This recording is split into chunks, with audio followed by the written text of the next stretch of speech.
सियासी वार पलटवार तो आपने देख लिया। अब आपको जल्दी से अपनी ये रिपोर्ट दिखाते हैं जिससे आप पूरी कहानी समझ जाएंगे कि कैसे इजराइल की एक सॉफ्टवेयर कंपनी के जरिए आरोप है कि सरकार ये फोन हैक करा रही थी। मतलब अभी तक आपने फोन टैपिंग सुना होगा, कोई पैरेलल लेकर बात सुन रहा है। फोन हैकिंग की बात है, मतलब आपके फोन पर जो कुछ भी चल रहा हो तमाम एप्स में सबकी क्लोनिंग कहीं और हो जाए। पहले ये रिपोर्ट देखिए, फिर आपको दिखाएंगे कौन कौन से हैं वो नाम।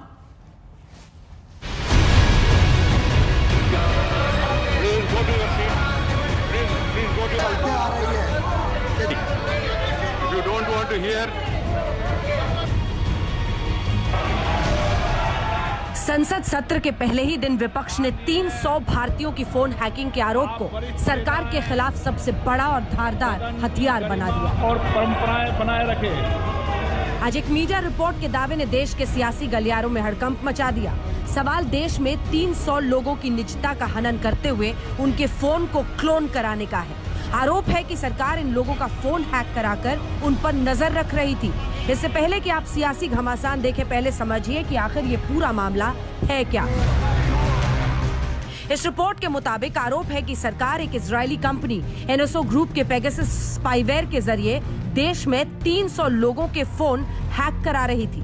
दरअसल एक डेटाबेस लीक हुआ, इसमें 300 वेरीफाइड भारतीयों के नंबर शामिल हैं। इन 300 भारतीयों में आरोप है कि मंत्रियों, विपक्ष के नेताओं, वैज्ञानिकों, पत्रकारों, कानून जगत से जुड़े लोग, उद्योगपतियों और सामाजिक कार्यकर्ताओं के नाम शामिल हैं।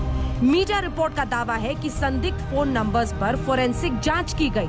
37 फोन में पेगासस स्पाईवेयर की हैकिंग का सबूत मिला। इनमें से 10 फोन भारतीय नागरिकों के हैं। टेक्निकल एनालिसिस के बाद ये साबित हो पाया कि इन फोन नंबर्स की हैकिंग की गई। विपक्ष ने संसद के मॉनसून सेशन के पहले ही दिन इस पर हल्ला बोल दिया है। कांग्रेस पार्टी के नेता मनीष तिवारी इसे निजता का हनन बता रहे हैं, अधीर रंजन चौधरी इसे सुरक्षा का सवाल बना रहे हैं, तो आम आदमी पार्टी के संजय सिंह इसे सरकार की जासूसी की आदत से जोड़ रहे हैं। आज सदन में इस पर जमकर बवाल हुआ। विपक्ष ने सरकार की घेराबंदी कर दी। या हमारा नेशनल सिक्योरिटी खतरे में है, किसी का कोई प्राइवेसी नहीं है, सर्विलांस स्टेट चलते हैं, जरूर उठाएंगे ये मुद्दा।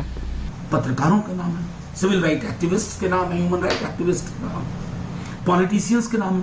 और तो और छोड़िए, चर्चा ये है कि मंत्रियों और राष्ट्रीय स्वयंसेवक संघ के लोगों के भी नाम है। तो अब करना क्या चाहते हैं? ये लोकतंत्र का चेहरा नहीं है। क्या सरकार ने ये जो पेगासस का सॉफ्टवेयर है इसको खरीदा है? क्या सरकार ने इस पेगासस के सॉफ्टवेयर का इस्तेमाल किया है? अगर मामला कोई राष्ट्र की सुरक्षा से न जुड़ा हो, तब समाज के अंदर में सम्मानित बुद्धिजीवी वर्ग का, सम्मानित नेताओं का, सम्मानित पत्रकारों का, सम्मानित आम जनता की निजता की जासूसी करना ये अपराध है और स्वस्थ लोकतंत्र के लिए खतरा है। देश के संचार मंत्री ने इस पर सदन में जवाब दिया। कहा कि लीक डेटा से गुमराह करने वाले तथ्य सामने रखे जा रहे हैं। लीक डेटा से जासूसी का कोई संबंध नहीं। सरकार सख्त प्रोटोकॉल के तहत सिर्फ राष्ट्रीय हित के मामलों में ही सर्वेलेंस करती है। The press reports of 18 July 2021 also appear to be an attempt to malign the Indian democracy and its well-established institutions. We cannot fault those who haven't read the news story in detail, and I request all honorable members of the House to examine the issues on facts and logic. It is beyond dispute that the data has nothing to do with surveillance or with NSO, so there can be no factual basis to suggest that a use of the data somehow equates to surveillance. सरकार ने इसे सिरे से खारिज किया है। सरकार का साफ कहना है कि ये आरोप निराधार है। वहीं पार्टी के नेता संसद सत्र में सार्थक काम रोकने का इसे विपक्ष का हथकंडा बता रहे हैं। इसके विषय में सरकार ने अपना वक्तव्य पहले ही दे दिया, जो आप सबके पास उपलब्ध। सरासर इल्जाम है, ये झूठ है। देखिए, विरोधियों के पास अभी कुछ मुद्दा नहीं है। सच बताएं, पूरा देश जान रहा मुद्दा नहीं है। ये मुद्दा लेस विरोधी दल हो चुका है।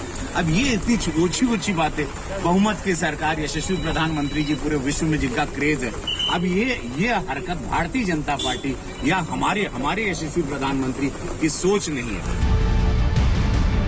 इस जासूसी कांड पर अब हम आपको सुनाते हैं एक्सपर्ट्स की बात। तो क्या ऐसी क्लोनिंग संभव है? क्या विदेश में बैठी एक एजेंसी के सॉफ्टवेयर के जरिए अनेकों मोबाइल पर सरकार नजर रख सकती है?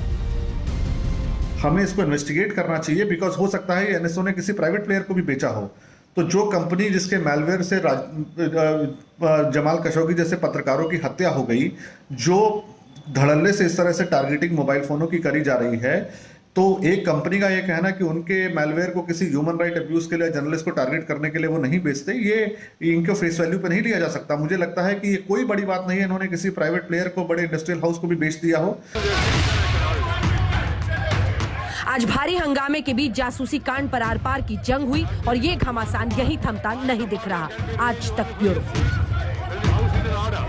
इससे पहले भी हिंदुस्तान में ऐसे आरोप सरकारों पर लगते रहे, लेकिन जासूसी का जिन जिस तरह से, और इसका स्केल देखिए, जो आरोप है, इससे पहले कि हम आपको वो नाम बताएं जिनके बारे में ये कहा जा रहा है, यह आरोप लग रहा है कि सरकार इन सबके फोन को क्लोन करके, हैक करके पूरी जानकारी ले रही थी। आपका परिचय जल्दी से करा दें, क्योंकि अब अर्पिता घोष भी सांसद टीएमसी के हमारे साथ जुड़ गए हैं। डॉक्टर संबित पात्रा मोर्चा संभालेंगे भारतीय जनता पार्टी की तरफ